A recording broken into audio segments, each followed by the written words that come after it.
Rein in those tendencies to fly by the seat of your pants, my friend. The holidays are a much more enjoyable place without them.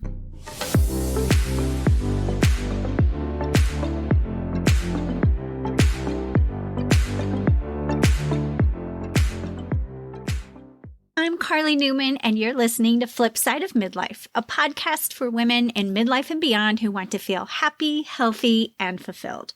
My passion is to help you explore this transformational time of life, prioritize your wants and needs, and make these years your best years. It forms the heart of my business, 823 Group Arizona, and it's why I show up here to dig into hot topics you care about. In the heart of my midlife journey, I found myself at a crossroads.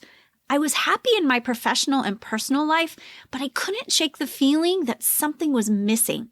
I felt restless, but I didn't know why. It took me years of trial and error, learning and growing, but now I'm right where I'm supposed to be, connecting with other women in midlife and beyond. I'm a wellness and life coach because I don't want you to spend years figuring it out on your own like I did. Start now, my friend. Let go of what drags you down, discover what lifts you up, and have fun while you're at it. This podcast is one place where I show up to share my thoughts, tips, and inspiration to help you live well in midlife and beyond. Join my email list at 823groupaz.com or in the show notes to get more good stuff in your inbox each week.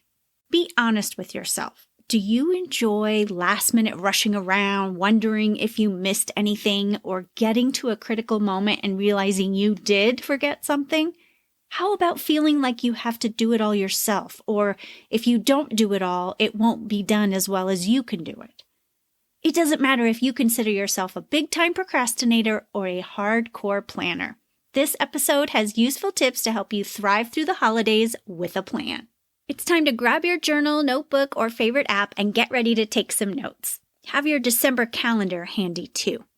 Not a good time for you? No problem. Listen through to the end of the episode. I'll include the time marker in the transcript and show notes so you can return right here when you're ready to write it out.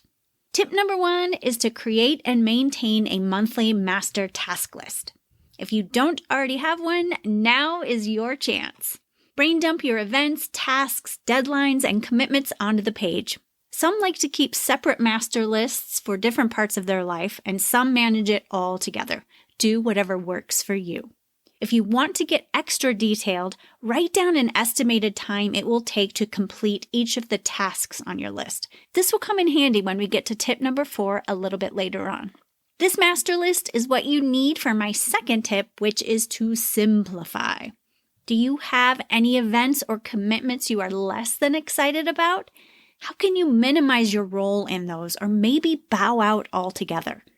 Do you have a limited bandwidth for any of the tasks on your list? How can you delegate these or make them easier? Or, again, get rid of them. What's on your master list that makes you feel overwhelmed, anxious, or stressed? How can you simplify so you feel good about them instead? Go through your master list and simplify wherever possible. Now you're ready for tip number 3, which is to keep it small. Once again, review your master task list. This time, note the items you can break down into smaller steps. Yes, your master list is about to get longer, but small to-dos are less daunting than big multi-step tasks. It's easier to take action, and it feels so good to experience the momentum of getting stuff done.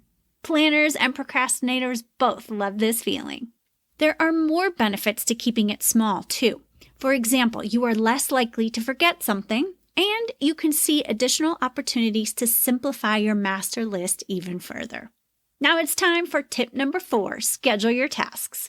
If you made note of the estimated completion times of the tasks on your master list, here's where you use them. Looking at your calendar, when do you have space to complete items from your list? And what tasks can you complete within that space? What tasks make sense to complete in that space? My 5th and final tip for today is to let go of perfectionism. Easier said than done for some, but holding on to the need to make things perfect not only fuels avoidance of a task, but fosters rigidity in a plan too. Perhaps you're concerned it won't meet the expectations of others, or you overthink the effort needed to complete a task, or you get upset when things don't go exactly as you planned them to go. No matter how you look at it, perfectionism creates stress you do not need. Instead of trying to make things perfect, do your best to adopt a good enough mindset. Allow others to own a task or help in some way. Go with the flow. Find the beauty in the moments and the people you share them with. Let go of the overwhelm perfectionism creates. Ready for a recap? Here we go. A plan for December makes the season more enjoyable for planners and procrastinators alike. By creating a master task list, you have visibility to all of your to-dos in one place. Your master list helps you simplify so you can alleviate stress and overwhelm. Your master list also helps you keep each to-do manageable. You're more likely to take action, and it feels good to get things done. When you schedule your tasks, you avoid last-minute running around or forgetting something. When it's on your calendar, you know it's been thought through, and you don't have to do it all at once. Lastly, release perfectionism to be less rigid and embrace the moments. Don't overthink it.